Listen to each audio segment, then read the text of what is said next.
Selamat malam pemirsa, kami kembali hadir menjumpai Anda dalam program Berita Maluku Antar Nusa, edisi Senin 5 Desember 2016. Sejumlah berita pilihan telah disiapkan tim redaksi kami dan inilah cuplikan berita utama.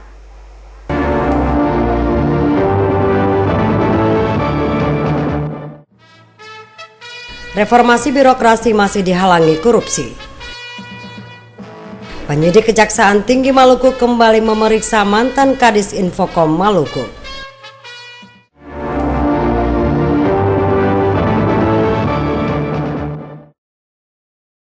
Pemirsa, itulah berita utama Maluku Antar Nusa malam ini di samping sejumlah berita penting lainnya. Saya Jackie Apapalia, inilah Maluku Antar Nusa selengkapnya.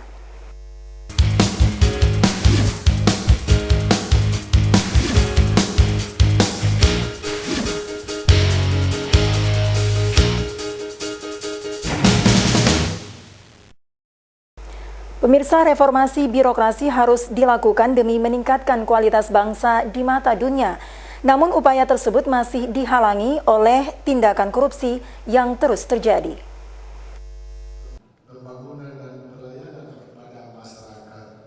Saat ini jumlah aparatur sipil negara. Persaingan global menempatkan efektivitas pembangunan bangsa ini berada di peringkat 37 di Asia. Singapura dan Malaysia yang sebelumnya mengenyam pendidikan di Indonesia, kini melejit meninggalkan Indonesia. Singapura berada di peringkat 1 dan Malaysia berada di peringkat 5. Sementara indeks efektivitas masih di atas 80. Hal ini disebabkan masih banyaknya praktek korupsi yang dilakukan di jajaran aparatur sipil negara.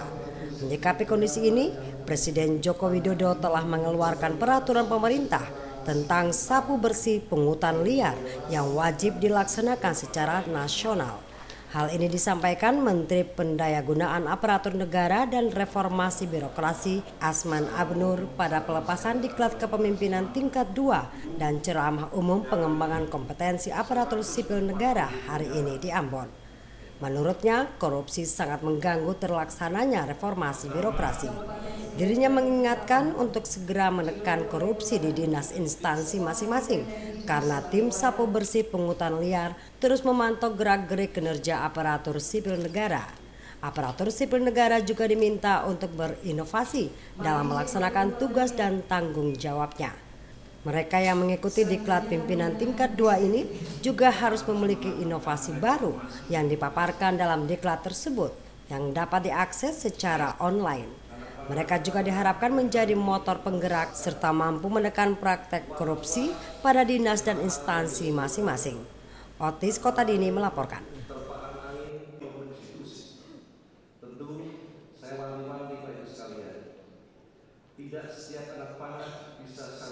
Pemirsa, penyidik Kejaksaan Tinggi Maluku kembali memeriksa mantan Kepala Dinas Infokom Maluku, Ibrahim Sangaji. Sangaji yang kini menjabat sebagai staf ahli pada Sekretariat Pemerintah Provinsi Maluku diperiksa terkait kasus dugaan korupsi anggaran WiFi dan pembuatan Master Plan Dinas Infokom Maluku tahun 2015.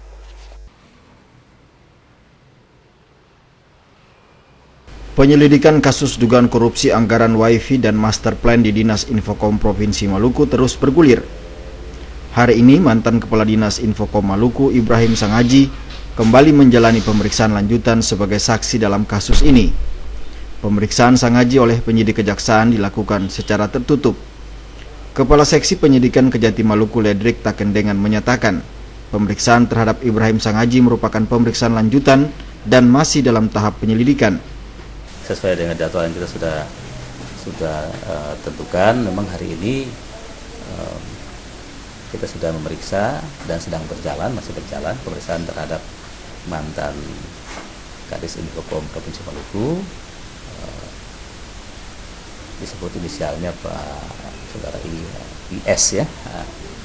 Jadi terkait dengan kegiatan yang terjadi di 2015, tahun anggaran 2015, ketika yang bersangkutan dia menjabat sebagai masih aktif sebagai kepala dinas.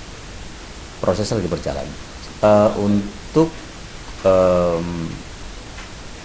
kita untuk penyidikan kita menggabungkan dua kegiatan, yaitu yang pertama terkait dengan penguatan jaringan Wi-Fi, dan yang kedua e-government.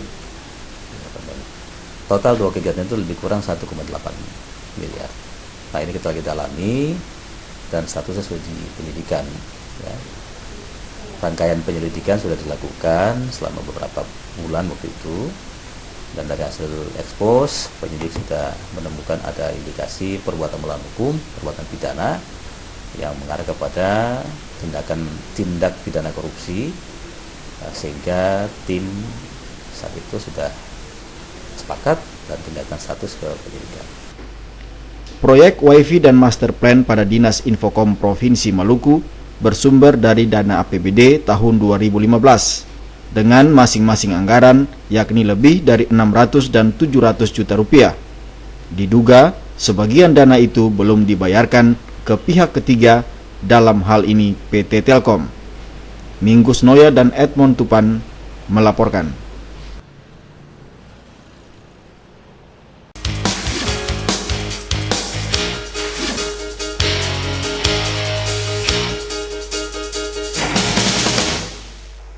Pemirsa, kembali di Maluku Antarnusa.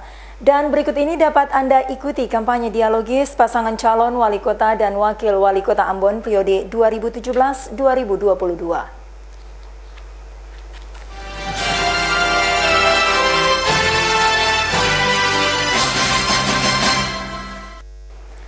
Pemirsa, ratusan warga Benteng, Kecamatan Nusa Niue menyambut kedatangan pasangan calon wali kota Paulus Kastanya dan calon wakil wali kota Sam Latukonsina dengan cakalele dan tari lenso.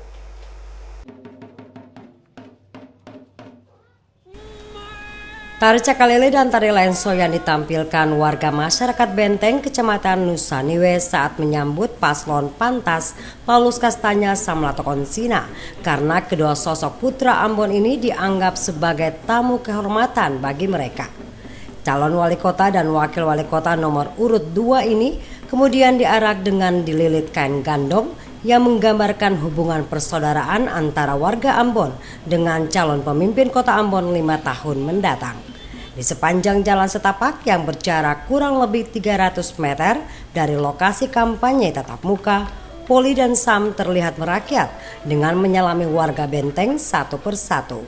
Dalam orasinya, calon wali kota Ambon, Poli Kastanya, mengaku akan menyediakan lapangan pekerjaan, memperhatikan masalah pendidikan dan kesehatan, serta masalah pasar dan terminal yang layak bagi warga kota Ambon. Semuanya itu bakal direalisasikan apabila terpilih sebagai wali kota dan wakil wali kota Ambon periode 2017-2022. Menanggapi program kerja yang ditawarkan paslon pantas, Ongen, salah seorang warga Benteng, mengatakan penyediaan lapangan kerja yang luas itu dapat menjawab keluhan warga kota Ambon selama ini, terutama generasi muda di Benteng.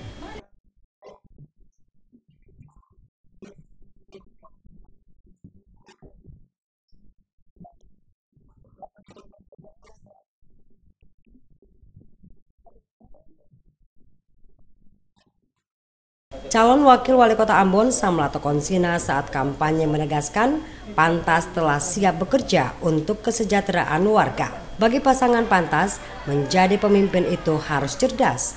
Sam juga menepis isu yang beredar di warga terkait pasangan pantas. Namun ia yakin warga Benteng pasti sangat cerdas sehingga tidak termakan isu-isu yang dilontarkan orang-orang yang tidak bertanggung jawab untuk kepentingan politik dan kekuasaan. Devi bin Umar, Ongen Limba melaporkan. Pemirsa, para pedagang pasar tradisional Mardika mengeluhkan pagar beton pembatas jalan yang dibangun pemerintah kota Ambon. Menurut pedagang, pagar tersebut telah membatasi ruang gerak aktivitas jual beli masyarakat. Para pedagang di pasar tradisional Mardika menjajakan dagangannya di badan jalan. Aktivitas pasar tradisional ini kerap kali mengakibatkan kemacetan parah di kawasan itu. Pembenahan kawasan pasar itu dilakukan pemerintah kota dengan membangun pagar beton sebagai pembatas jalan dan trotoar. Pagar beton yang juga membatasi keberadaan pasar apung dikeluhkan para pedagang yang sering menjajakan dagangannya di kawasan itu. Para pedagang menilai pembangunan pagar tersebut telah membatasi ruang gerak mereka untuk mengambil barang dagangan yang dititip di Pasar Apung. Wati, salah seorang pedagang, mengaku kesulitan mengambil barang dagangan saat dibangunnya pagar tersebut. Katong barang di dalam ini mau ambil apa? Orang mau belanja perlu cepat-cepat, atau subalai proses yang ada. Terpaksa. Belum pernah sampaikan Bapak. Lalu mendukung Bapak Sawarun. Apa yang Ibu harapkan dari pasar ini? Harapan itu Bapak, katong buka pagar ini jual, katong bisa jual lega. Calon Wali Kota Ambon yang berkesempatan menyambangi para pedagang di kawasan Pasar Mardika menyebutkan pembangunan pagar tersebut tidak cukup bijaksana. Sebagai pembeli juga tentunya mengeluh dengan adanya pagar tersebut. Dirinya menilai ada baiknya pembangunan Pasar Apung selesai, baru dilakukan pembangunan pagar tersebut. Jangankan pedagang, saya sendiri mengeluh selaku calon pembeli, selaku anggota masyarakat. Karena apa? Menurut saya itu dia tidak bijaksana, ya. Dan itu kegiatan pembangunan itu setelah saya selesai tugas selaku wali kota. Saya pahami betul bahwa perlu ada pembatasan. Tapi sebetulnya biar proyek pembangunan pasar di belakang dia selesai dulu, baru itu dibatasi supaya bisa mengarahkan orang untuk pergi ke belakang. Pasangan calon wali kota dan wakil wali kota Ambon nomor urut 1 Richard Wanapesi Syarif Adler belusukan ke Pasar Mardika di sela-sela kegiatan jumpa berlian bersama warga Jumat pekan lalu. Jumat pagi bersih lingkungan yang dilakukan pasangan berakronim Paparisa ini guna mengingatkan warga kota Ambon untuk terus membudayakan hidup bersih dan sehat. Melkilatus Saule, Sarles Bolaman melaporkan.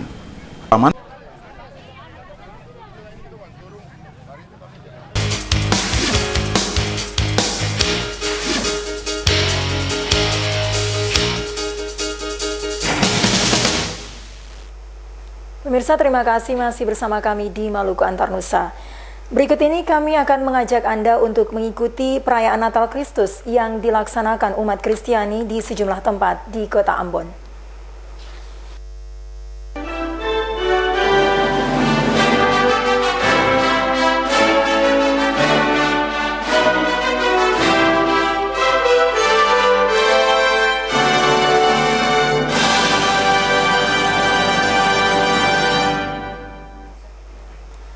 Pemirsa, keluarga besar SMA Negeri 5 Ambon merayakan Natal Kristus yang berlangsung di Gereja Anugerah Halong semalam. Kepala Sekolah SMA Negeri 5 Ambon, Sarah Sangaji, menyatakan Natal mampu menyatukan siswa, para guru, dan orang tua dalam meningkatkan kualitas pendidikan.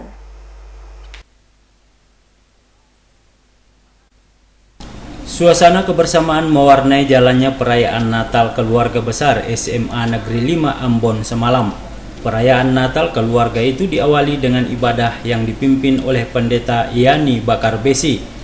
Kepala Sekolah SMA Negeri 5 Ambon, Sarah Sangaji, mengatakan Natal hendaknya memotivasi para guru dan siswa dalam meningkatkan tugas dan tanggung jawab sebagai pendidik. Natal juga hendaknya memotivasi para guru dan siswa mengabdikan diri di lembaga pendidikan SMA Negeri 5 Ambon. Kebersamaan para guru dan siswa diharapkan saling menopang satu dengan yang lain sehingga menjadi berkat di tengah-tengah dunia. Dikatakan melalui perayaan Natal, SMA Negeri 5 Ambon dapat terus meningkatkan kualitas pendidikan. Pendeta Yani Bakar Besi mengajak para guru dapat mewujud nyatakan Natal dalam kehidupan sehari-hari, utamanya di sekolah. Natal hendaknya memotivasi siswa dan guru dalam meningkatkan kualitas pendidikan. Bakar Besi meminta guru dan siswa terus memuliakan Allah dengan cara menjauhi perbuatan-perbuatan yang mendatangkan dosa. Bakar Besi mengajak guru dan siswa untuk hidup saling peduli antar sesama di sekolah maupun di lingkungan masyarakat. Sekretaris Dinas Pendidikan Kota Ambon, M. Manuputi, dalam pesan Natalnya mengajak para guru dan siswa memaknai Natal sebagai momentum pembaharuan diri. Para guru dan siswa diminta saling menghargai, tidak sombong dan iri hati. Guru dan siswa diharapkan dapat memancarkan damai Natal dalam lingkungan sekolah. Perayaan Natal SMA Negeri 5 Ambon berlangsung semarak. Guru dan siswa saling berbaur dalam nuansa sukacita perayaan Natal. Fani Letahid melaporkan. Pemirsa, Purna Bakti tidak berarti berhenti mengabdi ataupun melayani sesuai dengan potensi diri masing-masing. Bagi seorang pendeta, Purna Bakti hanyalah batas tugas seseorang secara struktural dalam sebuah organisasi.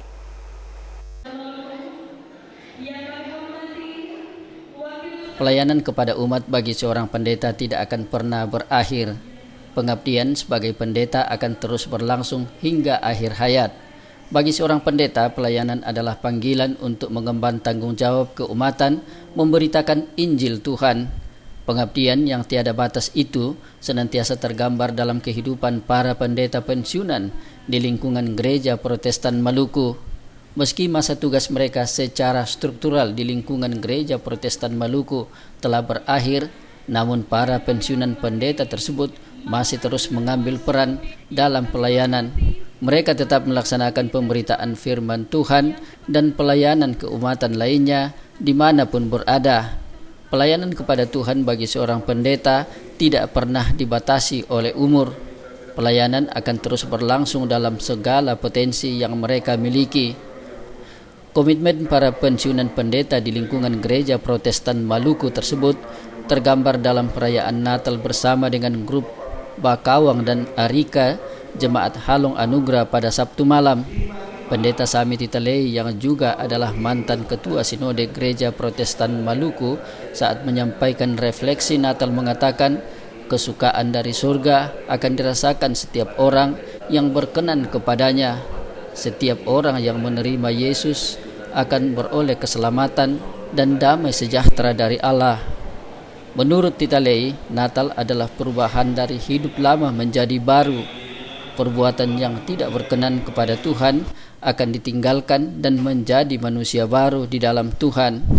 Perayaan Natal pensiunan pendeta Rayon Kecamatan Teluk Ambon Baguala bersama dengan grup Bakawang dan Arika Jemaat Halong Anugerah dihadiri Wakil Gubernur Maluku Set Sahuburua. Wakil Gubernur Maluku mengatakan ada 3 tipe manusia merayakan Natal, yaitu dengan kemeriahan materi, merayakan Natal dengan kesederhanaan, dan merayakan Natal dengan bersyukur dan introspeksi diri.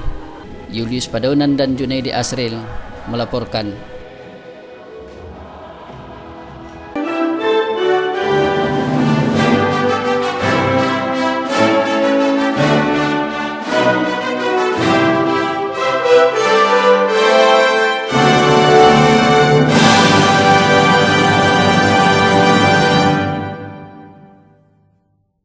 Pemirsa, masih bersama Maluku Antarnusa. Setelah dikerjakan selama lebih dari 9 tahun, Gedung Gereja Immanuel OSM rampung dan siap diresmikan. Peresmian dilakukan oleh Gubernur Maluku Said Assegaf pagi tadi.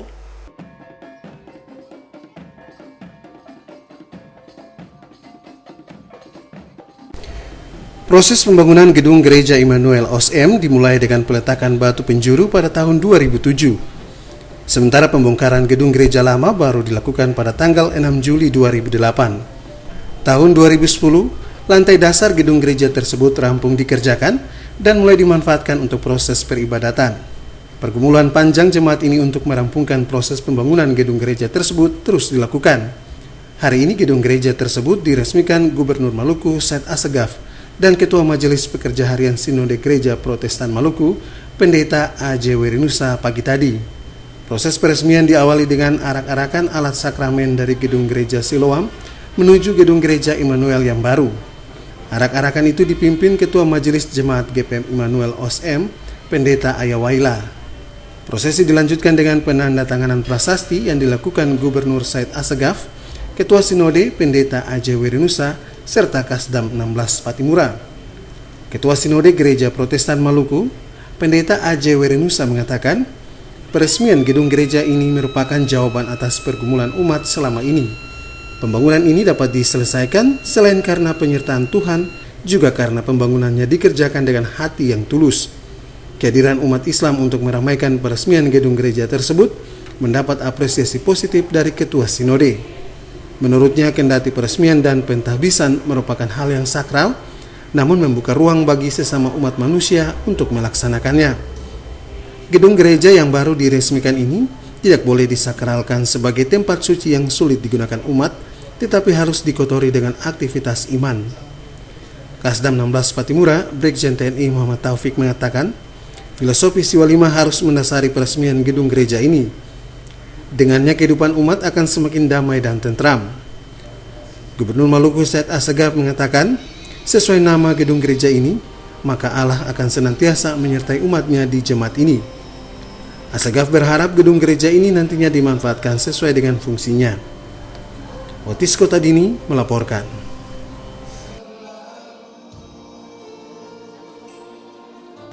Pemirsa, setelah diresmikan dan ditahbiskan, Gedung Gereja Immanuel OSM siap dimanfaatkan bagi pelayanan umat.